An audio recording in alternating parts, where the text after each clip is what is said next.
on part of the House to escort His Excellency Narendra Modi into the chamber. The gentleman from Louisiana, Mr. Scalise. The gentleman from Minnesota, Mr. Emmer. The gentlewoman from New York, Ms. Stefanik. The gentleman from North Carolina, Mr. Hudson. The gentleman from Texas, Mr. McCall. The gentleman from Florida, Mr. Waltz. The gentleman from Kentucky, Mr. Barr. The gentleman from Pennsylvania, Mr. Fitzpatrick. The gentleman from Wisconsin, Mr. Gallagher. The gentlewoman from California, Mrs. Kim. The gentleman from North Carolina, Mr. Rouser. The gentleman from South Dakota, Mr. Johnson. The gentleman from South Carolina, Mr. Wilson. The gentleman from New York, Mr. Jeffries. The gentlewoman from Massachusetts, Ms. Clark. The gentleman from California, Mr. Aguilar. The gentlewoman from Washington, Ms. Delbin. The gentleman from Colorado, Mr. Neguse. The gentleman from New Jersey, Mr. Pallone. The gentleman from New York, Mr. Meeks. The gentleman from California, Mr. Barra. The gentlewoman from Washington, Ms. Jayapal. The gentleman from California, Mr. Khanna. The gentleman from Illinois, Mr. Krishnamurti. The gentleman from Michigan, Mr. Tanadar. The members of the escort. Oh, sorry. The President of the Senate, at the direction of that body, appoints the following senators as members of the Committee on the part of the Senate to escort His Excellency Narendra Modi, Prime Minister of the Republic of India, into the House chamber. The Senator from New York, Mr. Schumer. The Senator from Illinois, Mr. Durbin. The Senator from Minnesota, Ms. Klobuchar. The Senator from Virginia, Mr. Warner. The Senator from New Jersey, Mr. Menendez. The Senator from Kentucky, Mr. McConnell. The Senator from West Virginia, Mrs. Capito. The Senator from Iowa, Ms. Ernst. The Senator from Montana, Mr. Daines. And the Senator from Idaho, Mr. Risch. That is. The members of the escort committee will exit the chamber through the lobby doors.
Mr. Speaker, the Acting Dean of the Diplomatic Corps. Take over.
Mr. Speaker, the President's Cabinet.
Mr. Speaker, the Prime Minister of the Republic of India.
Members of Congress, I have the high privilege and distinct honor of presenting to you His Excellency Narendra Modi, the Prime Minister of the Republic of India.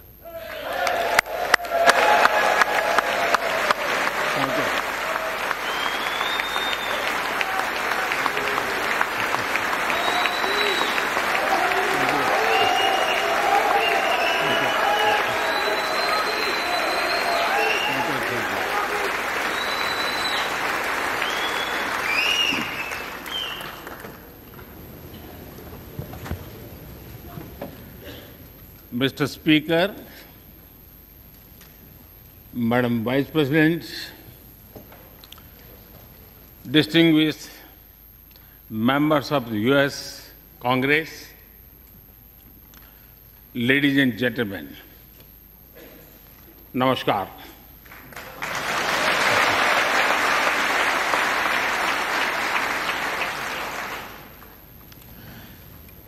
It is always a great honor to address the United States Congress.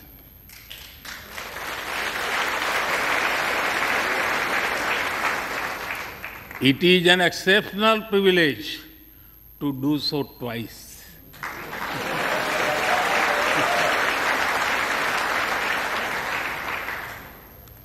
For this honor, I extend my deepest gratitude on behalf of the 1.4 billion people of India.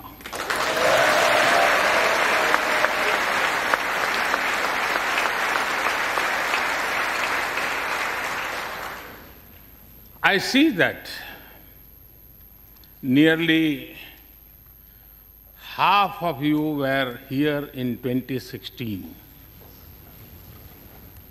I feel your warmth as old friends.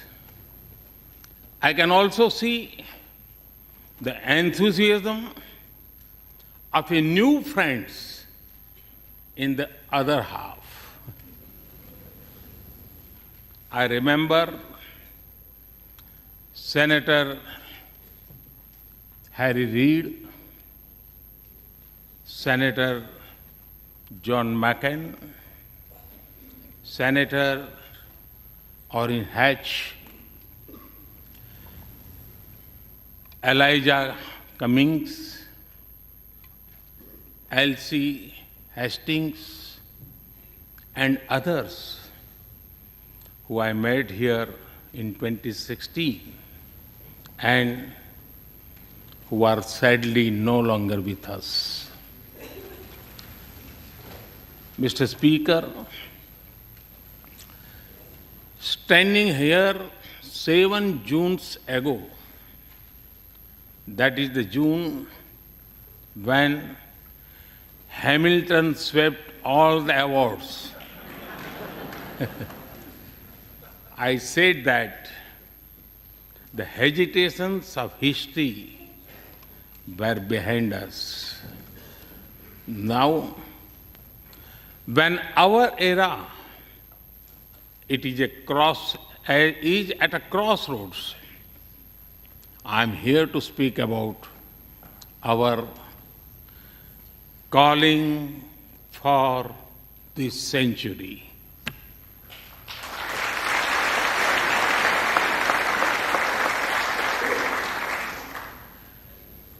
Through the long and widening road that we have traveled, we have made the test of friendship.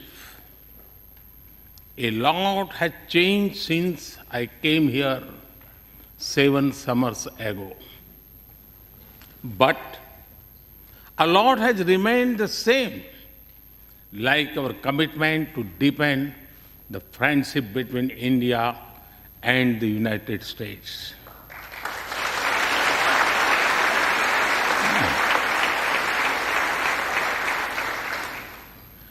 In the past few years, there have been many advances in AI, artificial intelligence. At the same time, there have been even more momentous development in another AI, America and India.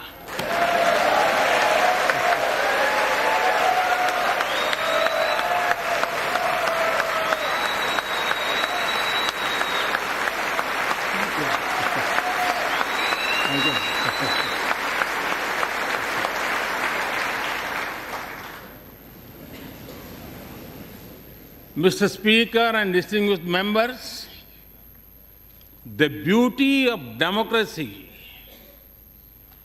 is the constant connect with the people, to listen to them and feel their pulse. And I know this takes a lot of time, energy, effort, and travel. It is a Thursday afternoon, a fly-out day for some of you.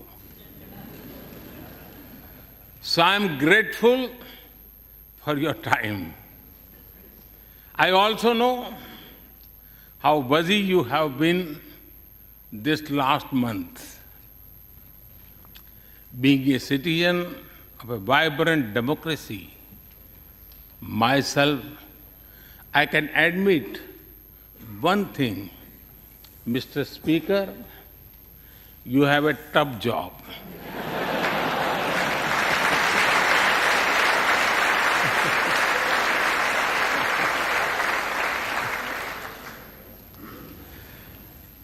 I can relate to the battles of patience, persuasion, and policy. I can understand the debate of ideas and ideology. But I am delighted to see you come together today to celebrate the bond between world's two great democracies, India and the United States.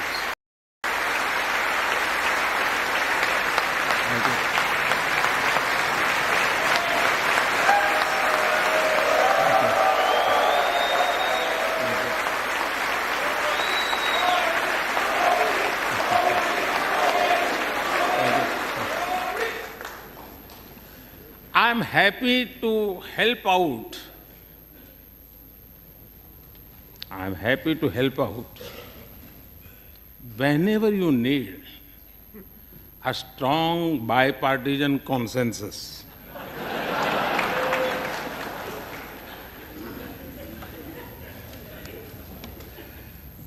There will be and there must be a contest of ideas at home.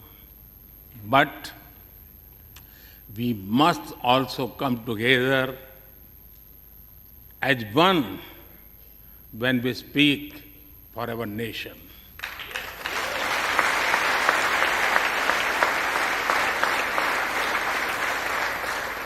And you have shown that you can do it.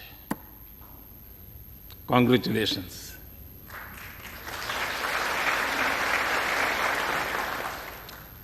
Mr. Speaker, the foundation of America was inspired by the vision of a nation of equal people. Throughout your history, you embraced people from around the world, and you have made them equal partners in the American dream.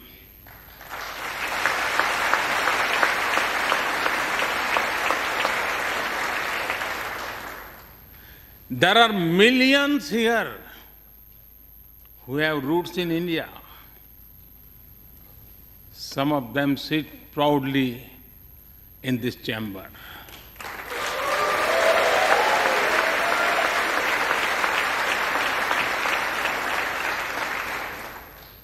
And there is one behind me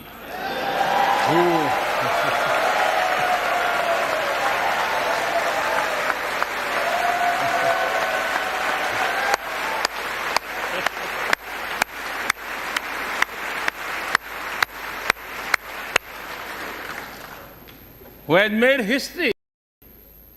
I'm told that the Samosa caucus is now the flavor of the house. I hope it grows and brings the full diversity of Indian cuisine here.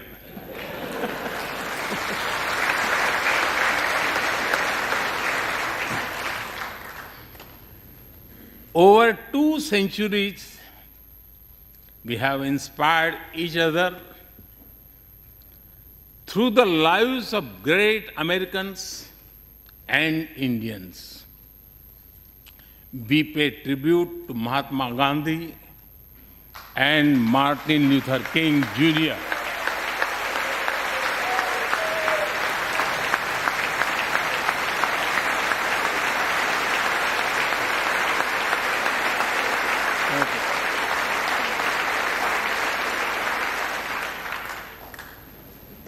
We also remember many others who work for liberty, equality, and justice.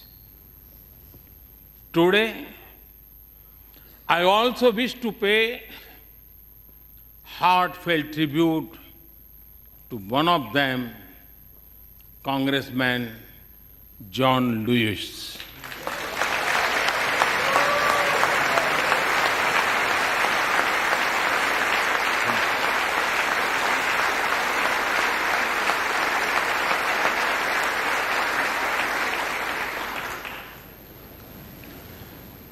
Mr. Speaker,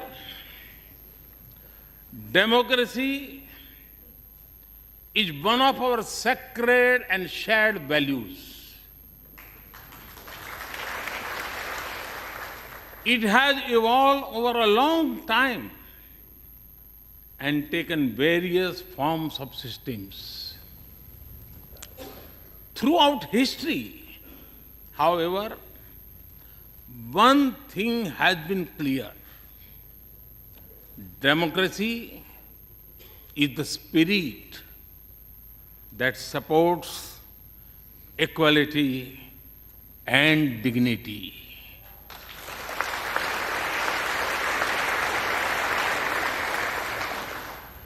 Democracy is the idea that welcomes debate and discourse.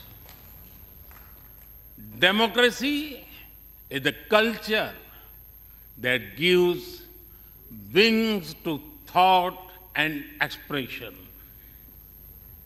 India is blessed to have such values from times immemorial. In the evolution of the democratic spirit, India is the mother of democracy.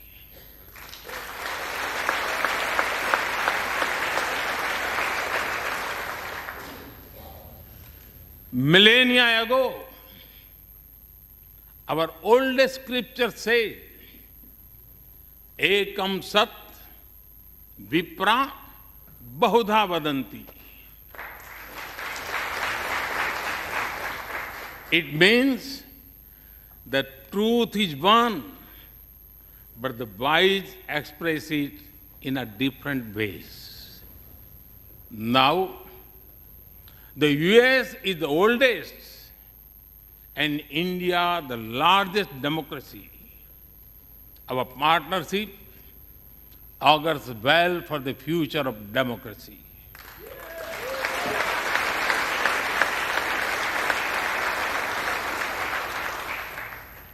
Together, we shall give a better future to the world and a better world to the future.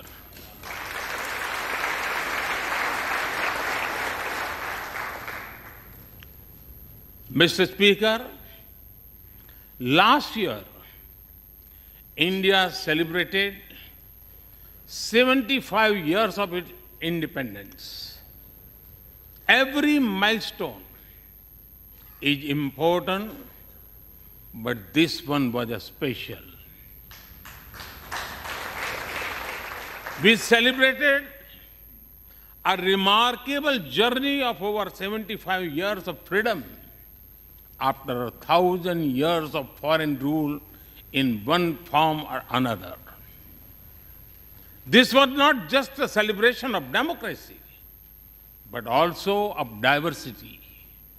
Not just of constitution, but also of its spirit of a social empowerment. Not just of our competitiveness and cooperative federalism, but also of our essential unity and integrity.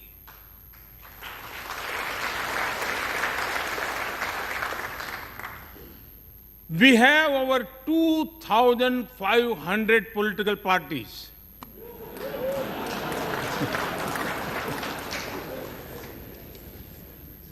Yes, you heard that right. 2,500. About 20 different parties govern various states of India.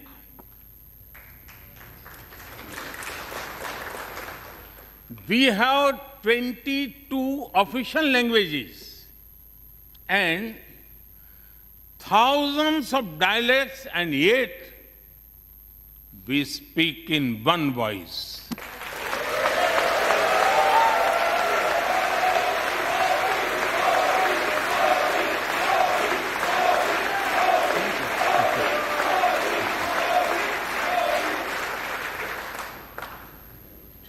Every 100 miles, our cuisine changes.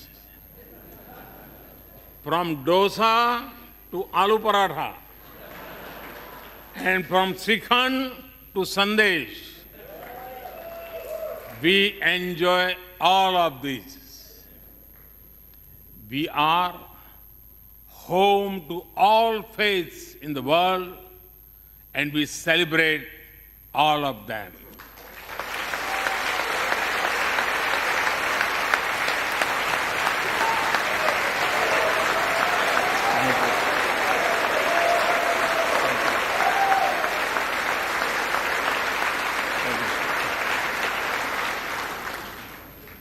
In India, diversity is a natural way of life. Today, the world wants to know more and more about India. I see that curiosity in this house too. We were honored to receive over 100 members of the US Congress in India over the last decade.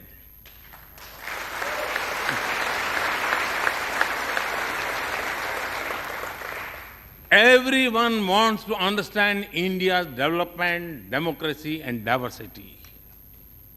Everyone wants to know what India is doing right and how. Among close friends, I'm happy to share the same. Mr. Speaker, when I first visited the US as a Prime Minister, India was the 10th largest economy in the world.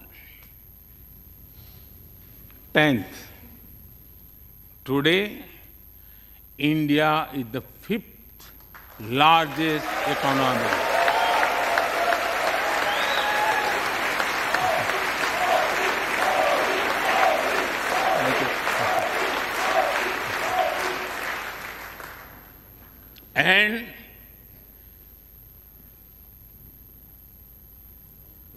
And India, after all, we are 1/6 of the world's population. In the last century, when India won its freedom, it inspired many other countries to free themselves from colonial rule.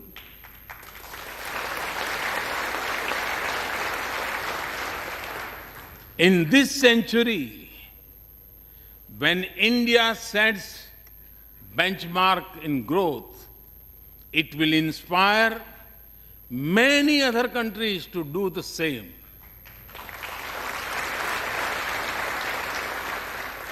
Our vision is सबका साथ, सबका विकास, सबका विश्वास, सबका प्रयास. It means together for everyone's growth, with everyone's trust and everyone's efforts. Let me share with you how this vision is translating into action with speed and scale. We are focusing on infrastructure development. We have given nearly 40 million homes to provide shelter to over 150 million people.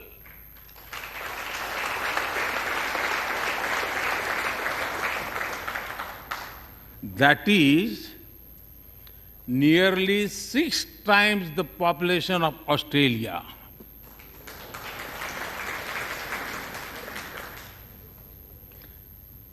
We run a national health insurance program that ensures free medical treatment for about 500 million people.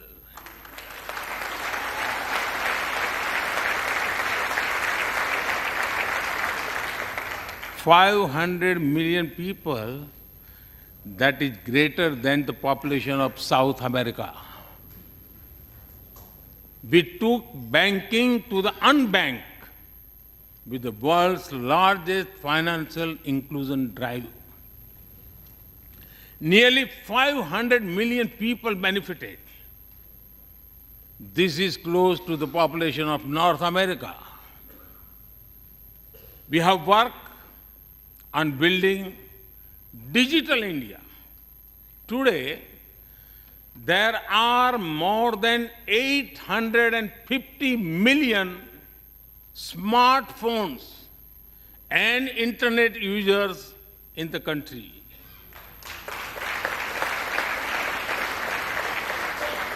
This is more than the population of Europe. We protected our people with 2.2 billion doses of made in India COVID vaccines.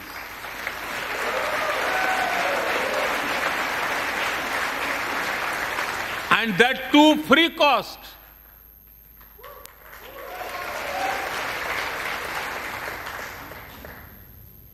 I may be running out of continent soon, so I will stop here. Distinguished members, the Vedas are one of the world's oldest scriptures.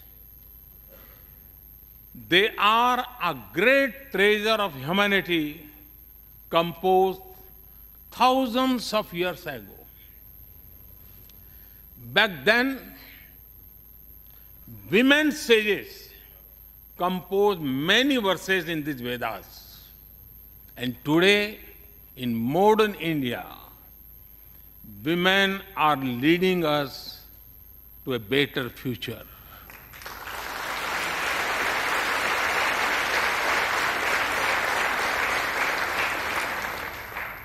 India's vision is not just of development which benefits women.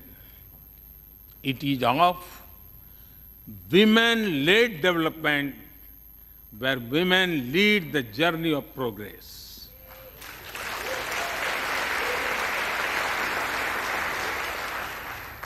A woman has risen from a humble tribal background to be our head of states.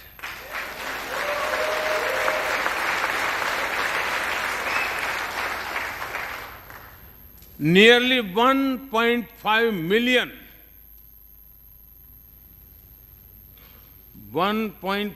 million elected women lead us at various levels. And that is of local governments. Today, women serve our country in the Army, Navy, and Air Force. India also has the highest percentage of women airline pilots in the world.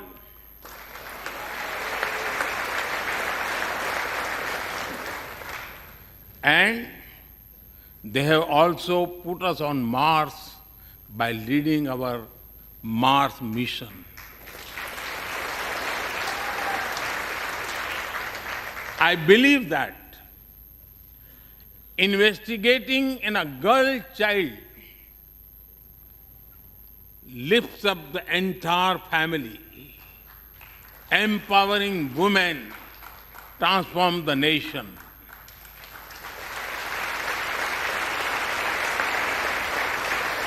Mr. Speaker, India is an ancient nation with a youthful population.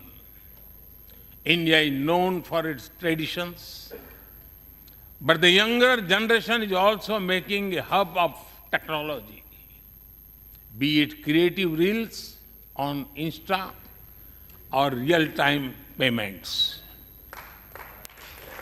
Coding or quantum computing, machine learning or mobile apps, fintech or data science, the youth of India are a great example of how a society can embrace latest technology. In India, technology is not about innovation, but also about inclusion. Today, digital performance are empowering the rights and dignity of people while protecting privacy.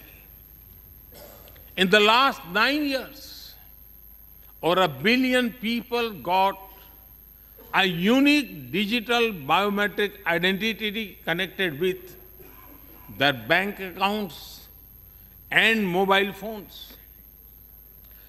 This digital public infrastructure helps us reach citizens within seconds with financial assistance. 850 million people receive direct benefit financial transfers into their accounts.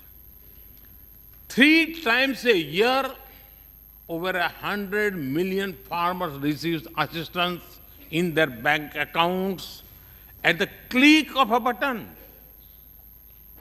The value of such transfer has crossed $320 billion. And we have saved over $25 billion in the process. If you visit India, you will see everyone is using phones for payments, including street vendors. Last year, out of every 100 real-time digital payments in the world, 46 happened in India.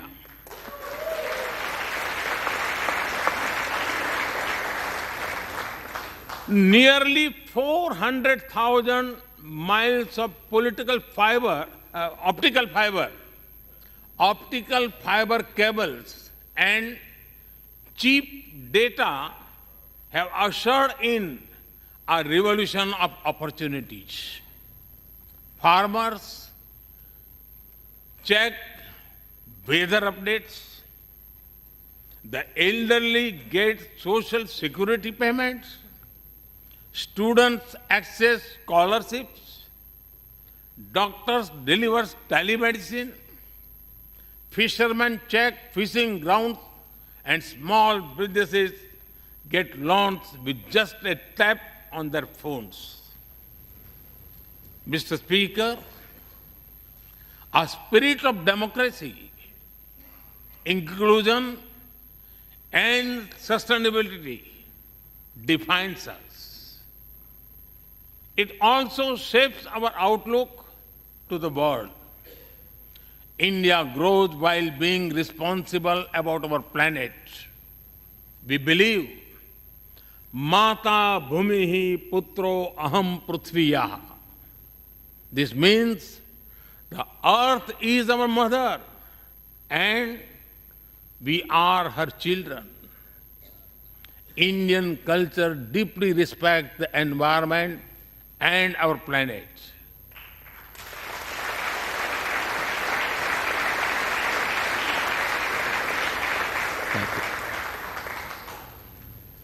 While becoming the fastest growing economy, we grew our solar capacity by 2,300%. Yes, you have heard right. 2,300%.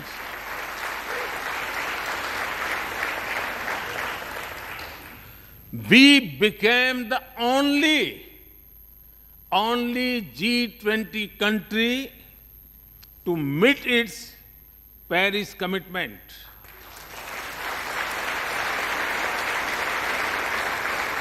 We made renewables account for over 40% of our energy sources 9 years ahead of the target of 2030. But we did not stop there. At the Glasgow summit, I proposed Mission Life, lifestyle for environment. This is a way to make sustainability a true people's movement. To live it, to be the job of governments alone. By being mindful in making choices, every individual can make a positive impact. Making sustainability a mass movement, we help the world reach the net zero target faster. Our vision is pro-planet progress. Our vision is pro-planet prosperity. Our vision is pro-planet people.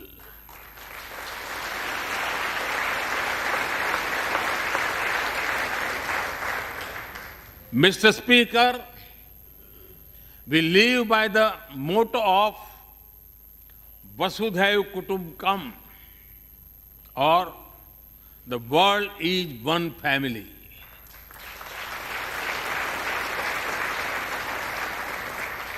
Our engagement with the world is for everyone's benefit.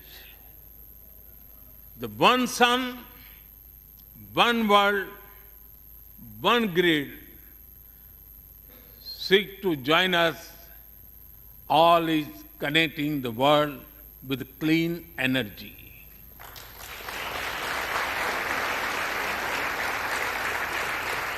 One Earth, One Health is a vision for global action to bring quality health care to everyone, including animals and plants.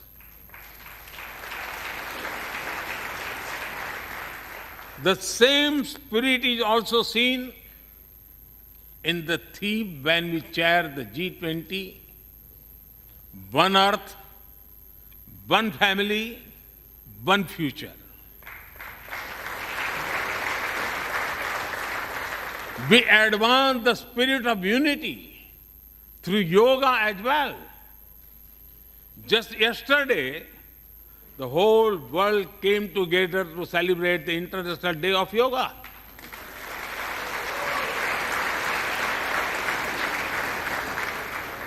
Just last week, all nations joined our proposal at the UN to build a memorial wall to honor the peacekeepers.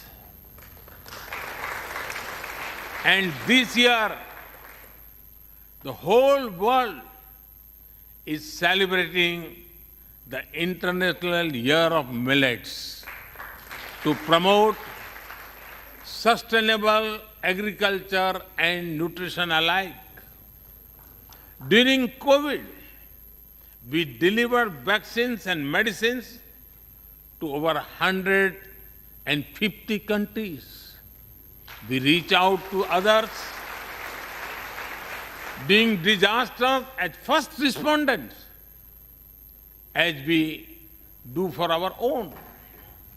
We share our modest resources with those who need them the most. We build capabilities, not dependencies.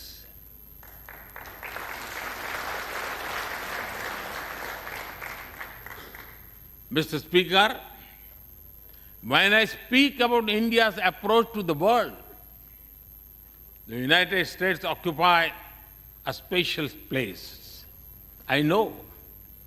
Our relations are of great importance to all of you. Every member of this Congress has a deep interest in it. When defense and aerospace in India grow, industries in the state of Washington, Arizona, Georgia, Alabama, South Carolina, and Pennsylvania thrive.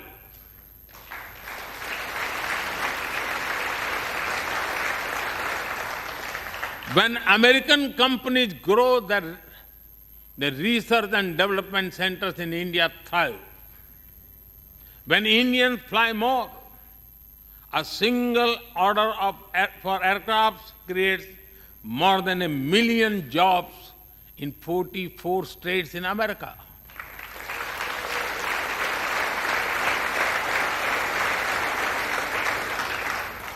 When an American phone makers invest in India, it creates an entire ecosystem of jobs and opportunities in both countries.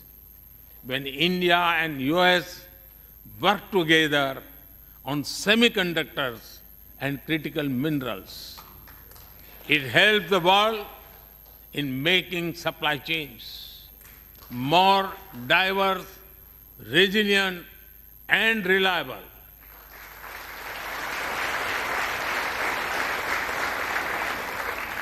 Indeed, Mr. Speaker, we were strangers in defense cooperation at the turn of century. Now, the United States has become one of our most important defense partners.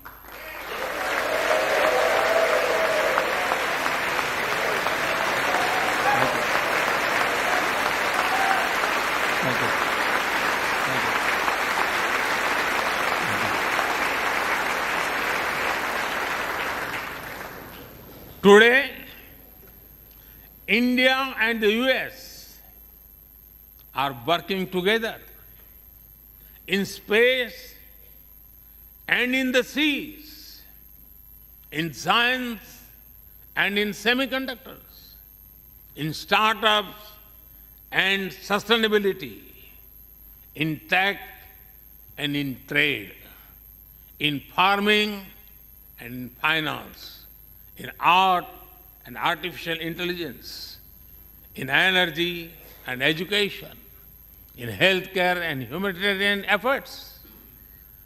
I can go on and go on, but to sum up it, I would say the scope of our cooperation is endless.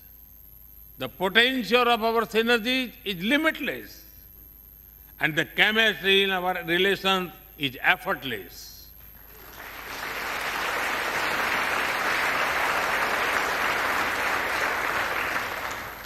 In all this, Indian Americans have played a big role.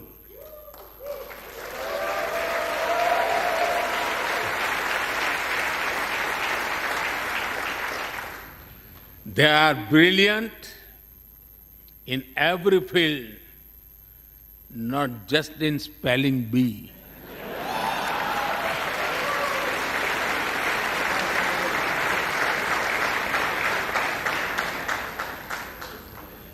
With their hearts and minds, talent and skills, and the love for America and India, they have connected us.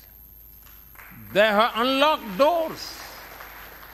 They have shown the potential of our partnership. Mr. Speaker, distinguished members, every Indian Prime Minister and American President of the past has taken our relationship further. But our generation has to honor of taking it to greater heights.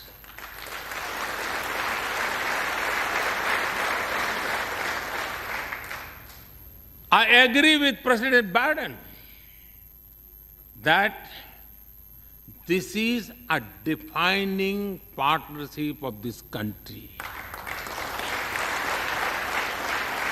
Because it serves a larger purpose: democracy, demography, and destiny.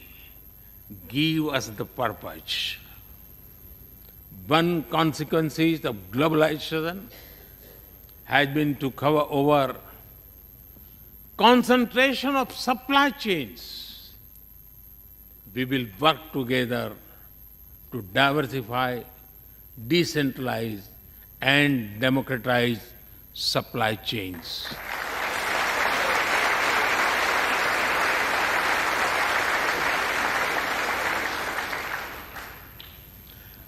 Technology will determine the security, prosperity, and leadership in the 21st century.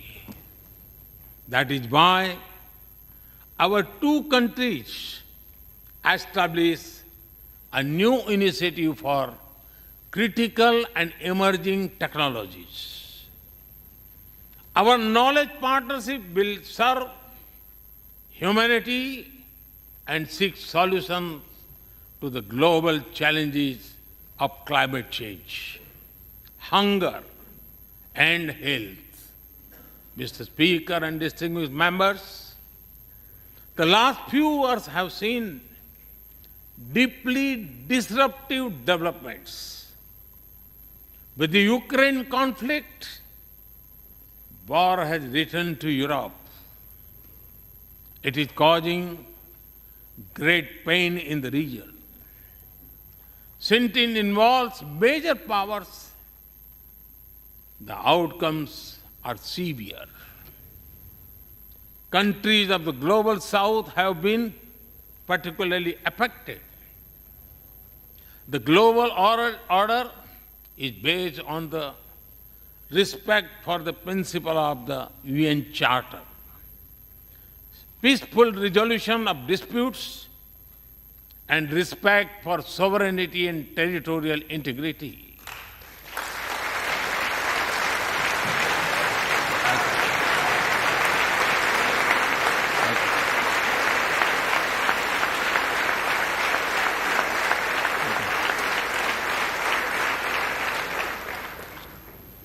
As I have said directly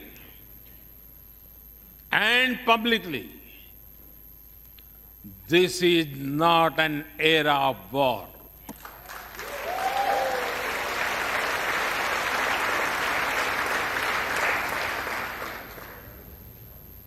But it is one of dialogue and diplomacy. And we all must do what we can to stop the bloodshed and human suffering.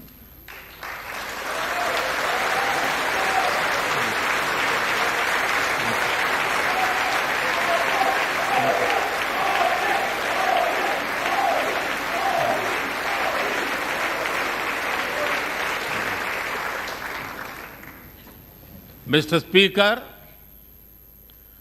the dark clouds of coercion and confrontation are casting their shadow in the Indo-Pacific. The stability of the region has become one of the central concerns of our partnership. We share a vision of a free, open, and inclusive Indo-Pacific.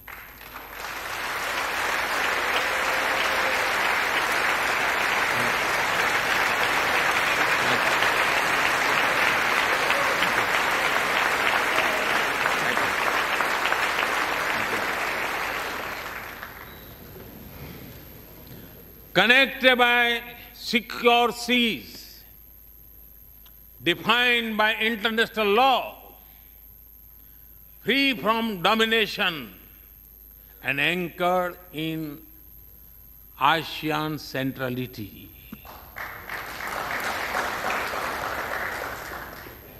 A region where all nations, small and large, are free and fearless in their choices, where progress is suffocated by an impossible burdens of debt.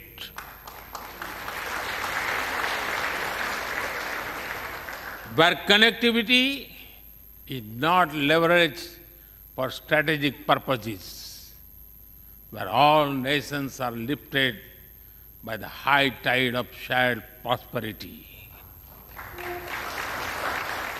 Our vision does not seek to contain or exclude, but to build a cooperative region of peace and prosperity. We work through regional institutions and with our partners from within the region and beyond. Of this, Quad has emerged as a major force of good for the region.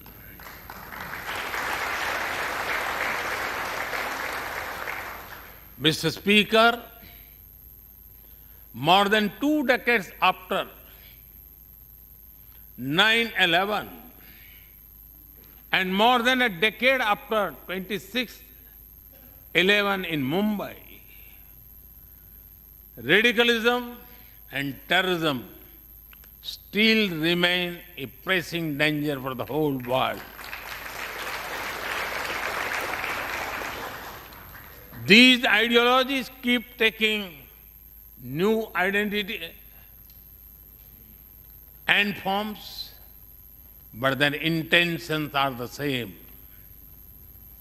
Terrorism is an enemy of humanity, and there can be no ifs and buts in dealing with it.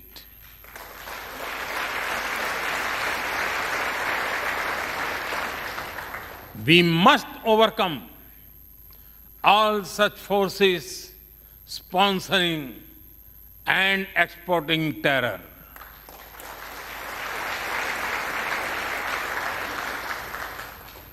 Mr. Speaker,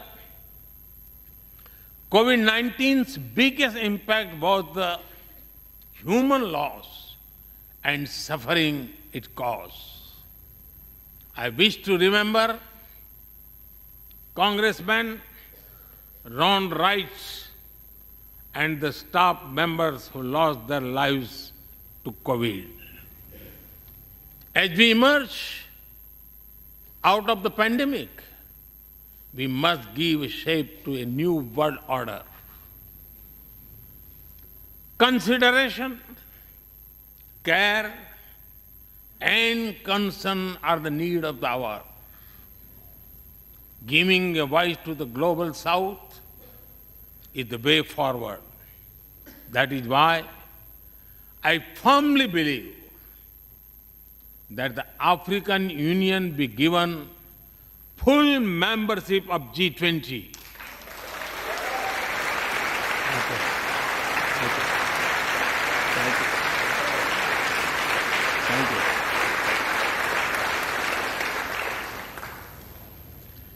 We must revive multilateralism and reform multilateral institutions. With better resources and representation that applies to all our global institutions of governance, especially the United Nations. When the world has changed, our institutions too must change,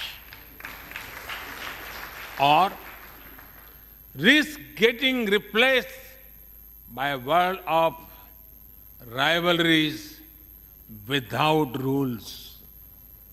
In working for a new world order based on international law, our two countries will be at the forefront as partners.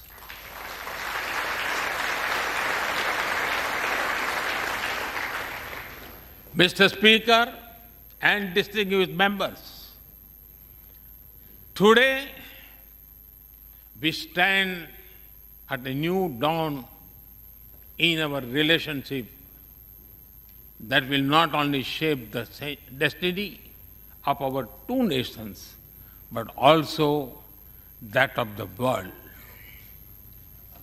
As the young American poet Amar Ujala has expressed, when day comes, we step out of the shade. Aflame and unafraid, the new dawn blooms as we free it. For there is always light if only we are brave enough to see it.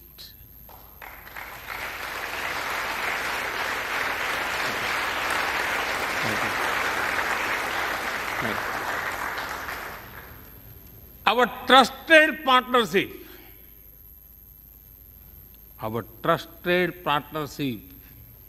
is like the sun in this new dawn that will spread light all around.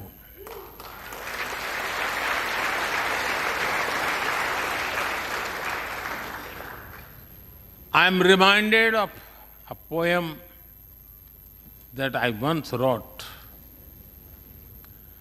आसमान में सिर उठाकर,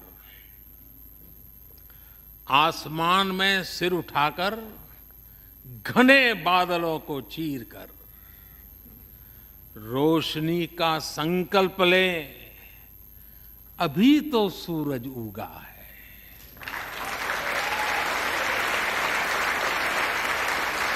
अभी तो सूरज उगा है। दृढ़ निश्चय के साथ चलकर, दृढ़ निश्चय के साथ चलकर, हर मुश्किल को पार कर, घोर अंधेरे को मिटाते, घोर अंधेरे को मिटाने अभी तो सूरज उगा है।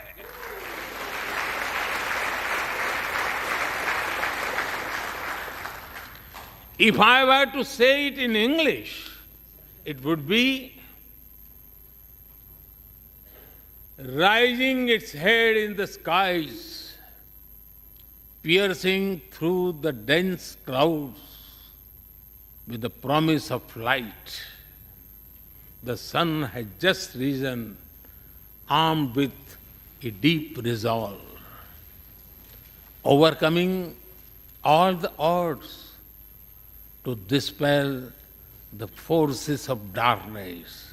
The sun has just risen.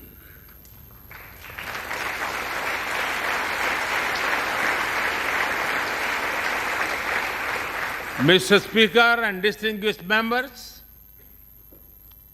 we come from different circumstances and history, but we are united by a common vision and by a common destiny. When our partnership progresses, economic resilience increases, innovation grows, science flourishes, knowledge advances, humanity benefits, our seas and skies are safer, democracy will shine brighter, and the world will be a better place. That is the mission of our partnership. That is our calling for this century. Mr. Speaker and distinguished members, even by the high standards of our partnership, this visit is one of the great positive transformation. Together, we shall demonstrate that democracy is better and democracy deliver.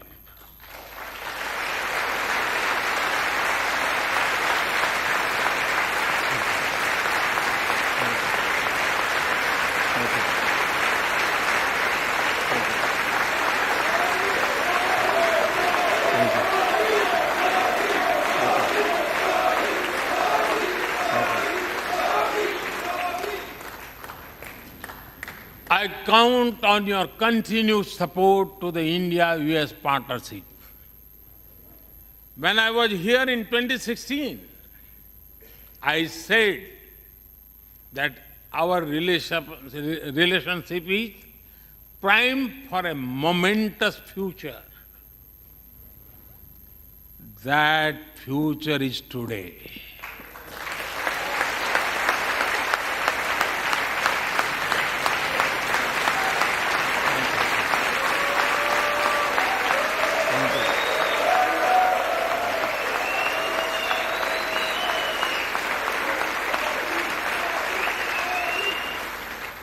Thank you once again, Mr. Speaker, Madam Vice President, and the distinguished members of this honor. God bless America.